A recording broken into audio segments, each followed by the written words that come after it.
Welcome to Gifted Guitars. Today we are continuing our work on this New York style guitar here. I'm building this to create awareness to several organizations helping out with COVID-19, both in New York and all over the world. If you missed any of the previous episodes of this guitar, I will put a link to a playlist in the description as well as up by my head right now.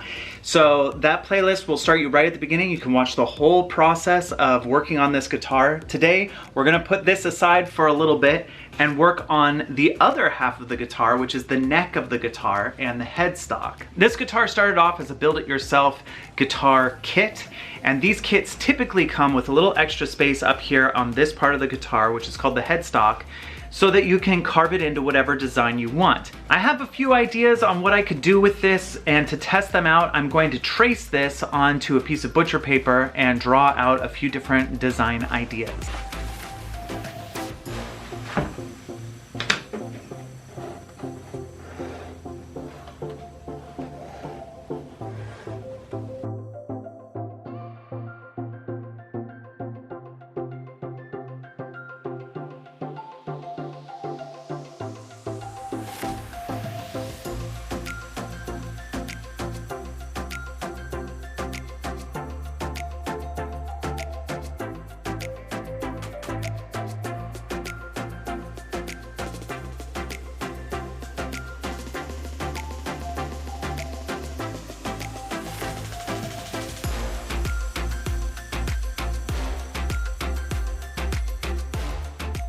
This stage of the process is very much trial and error.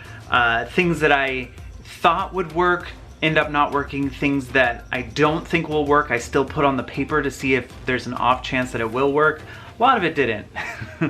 But I'll kind of go through each different design and explain what my thought process was and where it landed on it, and then show you the different options that I'm trying to choose between. So first off, my two favorite are this one, which is the torch of the Statue of Liberty, or half of the torch of the Statue of Liberty, and this one here, which is the side of the Chrysler Building, which is an iconic building in New York. And you can kind of see, like, this was my first attempt at this, and it sort of got refined to this. I also did a really simplified version up here.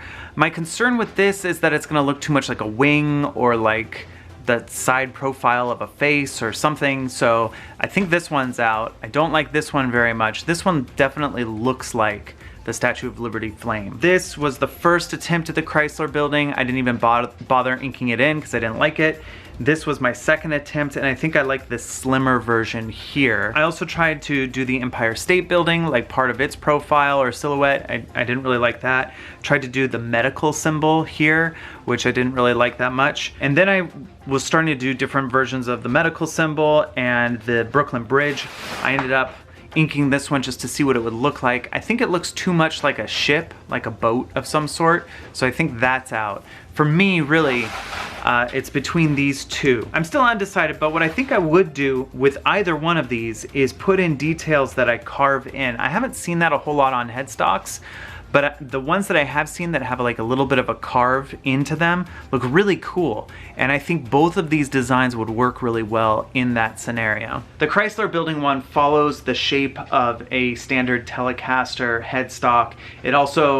It's very reminiscent of the guitar that I built for Colleen a while back, but it's recognizable. I think it looks cool, and it's more simple than the flame. The flame was my original idea on this whole guitar, but I feel like it's gonna look weird on the guitar.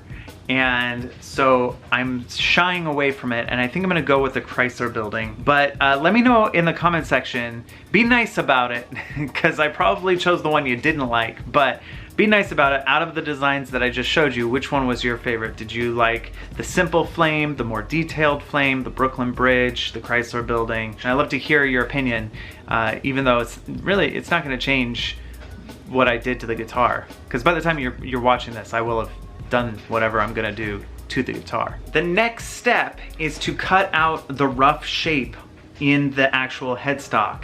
And for this, I actually have a brand new tool. You may remember when I was cutting out Colleen's headstock, how painfully difficult that was. Someone in the comment section said, what you really need is not a bandsaw, but a scroll saw.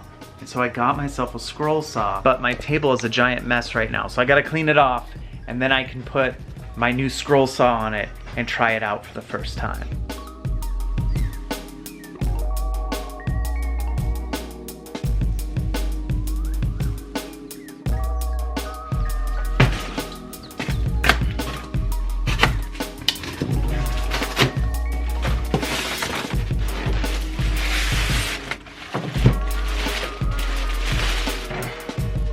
All right, the next step is to take the design that I have and put it onto the actual headstock so that I can run it through the saw and get a rough cut done. There's like a million ways of doing this, and I'm probably choosing the least efficient one, but you know, that's part of the fun of this.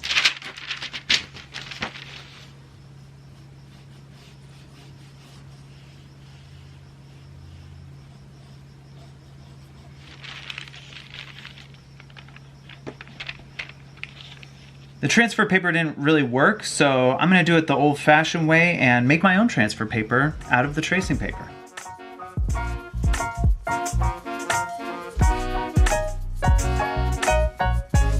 Works just as good.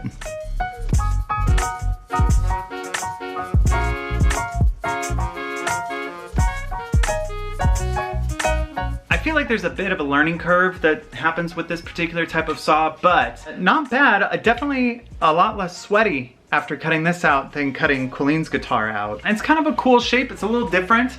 I think if I carve into it all the details, sort of fading into flatness, so it'll start off like a heavy relief sort of design out here and then come back in really lightly, I think it's gonna look really, really cool and look like the Chrysler Building. Because I didn't know how accurate I was gonna be with the saw, I gave myself a lot of extra space. You can see I've got maybe 1/8 of an inch all along here, so I can sand or file this down and get it exactly where I want it to be. I was just a little concerned about potentially going real close to my cut line and then not having any forgiveness. If I start a little bit away from where I wanted my cut line to be, I can work the wood down to that, but it's not so easy to go the other direction.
All right, I think we're in a pretty good place here. This looks pretty awesome. The one thing I'm still trying to figure out is how to sand inside of these little triangles. You might not be able to see it, but they're pretty rough on the inside, and I'm trying to fold up sandpaper into like little tiny triangles and get in there, but I do think that the look is pretty cool. I think that that turned out really nice. Now the real big question is, once I've gotten it all sanded and smoothed, do I paint it or do I leave it natural? Typically on a Telecaster style guitar, the neck and headstock stay a natural wood finish. But this one has this interesting carving. I've never seen a Telecaster with carving in the headstock before, so that kind of puts us in a different place. Like, do I paint this? If I do paint it, do I just paint the face of it and leave the back natural the way it should be? Or do I paint the whole thing to match the guitar? I don't know. The guitar itself is pretty dark, but black Telecasters still have the natural headstock typically. So this is what it would look like without painting it, and this on the back. I don't know. I'm kind of torn. There's part of me that thinks painting this would look really cool. Another option would be to sort of paint the accents so that they pop out a little more. I have to do some thinking. After giving it some thought, I think I'm gonna paint the headstock. I'm not gonna paint the whole neck. This part will stay natural. I'm gonna oil it. It's gonna feel really good, really fun to play, but the headstock itself, I feel like I need to accentuate some of the details on it and really get this matching the rest of the guitar. So what I'm gonna have to do now is mask everything off and figure out specifically how I'm going to do this scalloped edge, because as you'll notice here that the edge isn't even across. It's kind of hard to explain the challenge here, but it is something that's, you know, gonna be a challenge.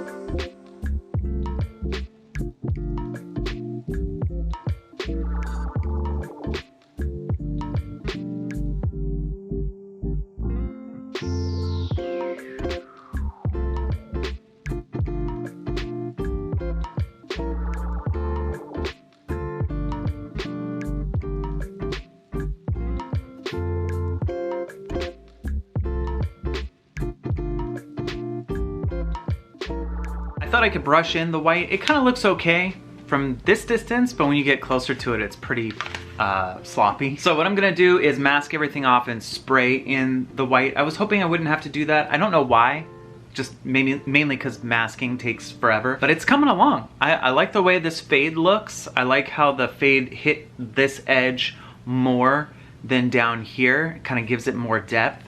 It's starting to look really cool. So even though we're switching up the technique, there's still progress, so I'm happy with this.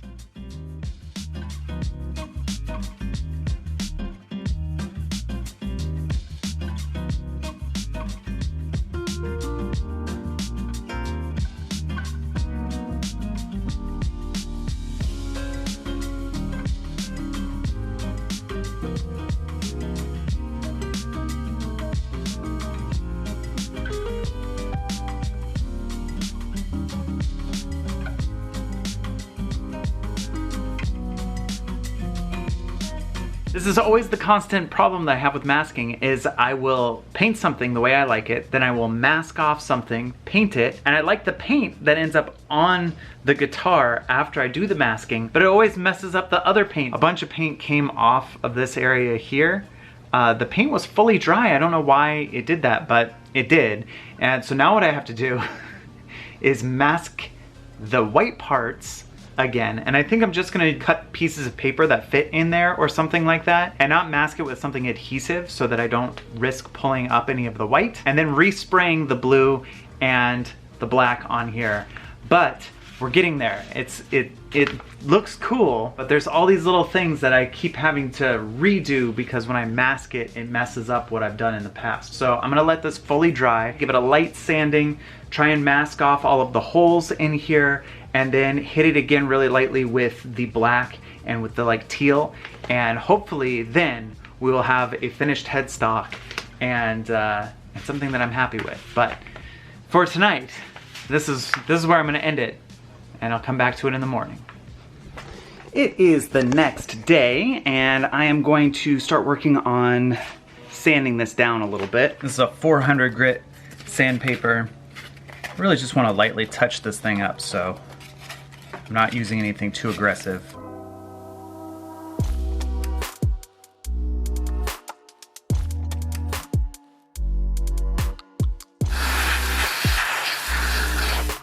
It's not the look I'm going for with this, but it does look pretty cool. Sanding it down like that really gave it this kind of cool denim-y look. It's not right for this guitar, but for a guitar in the future, that might be really cool. Now I'm gonna mask off everything, and I have a cool technique for doing that, and then I'm gonna spray it again and see if I can get that old look back to it. The more I look at this, the more I like it, but the problem is I went a little too far with the sanding. I got to the wood, and this is definitely not a distressed sort of guitar, so unfortunately I'm definitely gonna respray it, but I did want to look at it one more time and document how cool that paint looks on it. Because it's not gonna look like that in the end. So my idea for this is to take a white piece of paper, put it over, and do an etching of the top of the guitar, and that way I know the size of all the little masked pieces that I'm gonna need to make. So an etching works like this. You take your pencil and you put it kind of sideways like this, and you go over the thing that has the texture. And I can see there's one triangle there.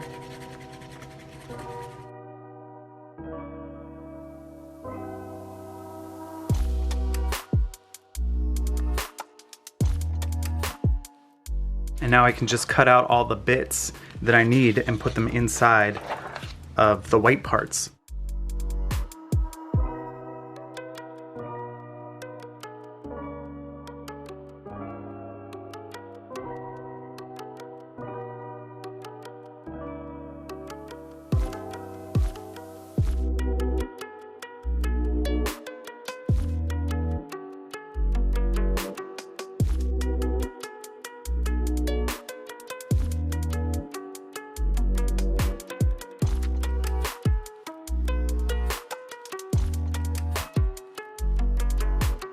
I think that the blue and green looks even better than it did the first time around. It's a little lighter and I think it pops a little bit more, so I'm pretty happy with that.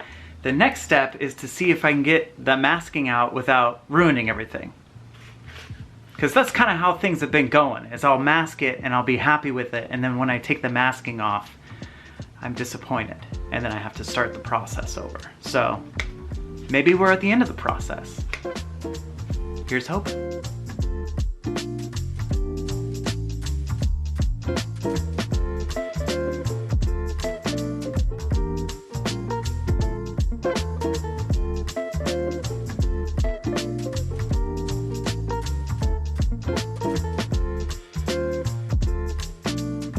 That masking totally worked. It's actually a couple days later, and I hit this with a little bit of guitar lacquer, so it's looking really shiny. I gave it quite a few coats, actually.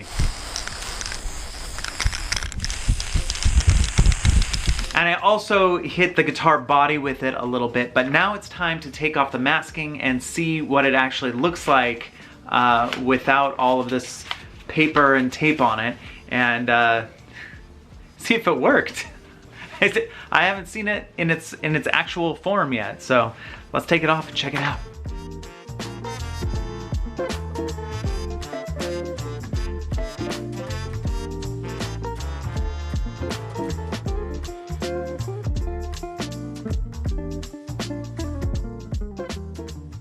That is cool. That looks really cool, I think. I think personally, it suits my taste. I love the natural back on a guitar, so this is gonna feel really good to play. It's gonna look really good when I put some teak oil on here. I'm gonna oil this up, oil the fretboard with oils specifically for fretboards. This whole thing's gonna look really, really nice. But I don't think I could end today's episode without putting the neck on the body of the guitar and just seeing what the whole thing looks like when it's all put together. So let's do that.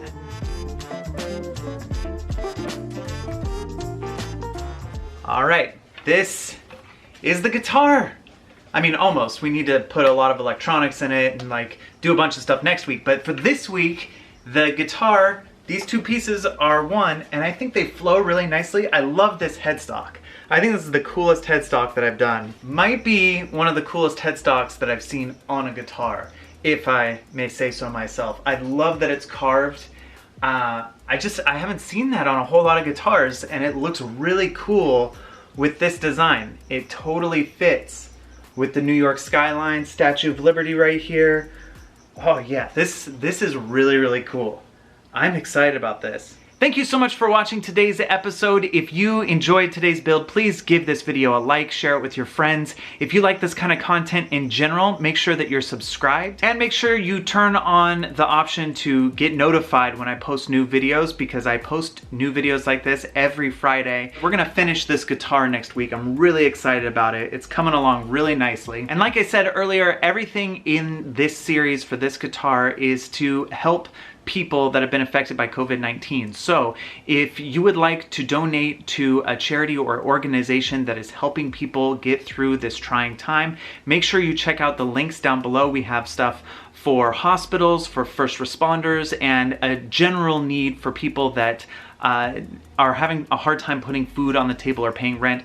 All of those links are down in the description below. Thank you so much for watching, and I will see you next time.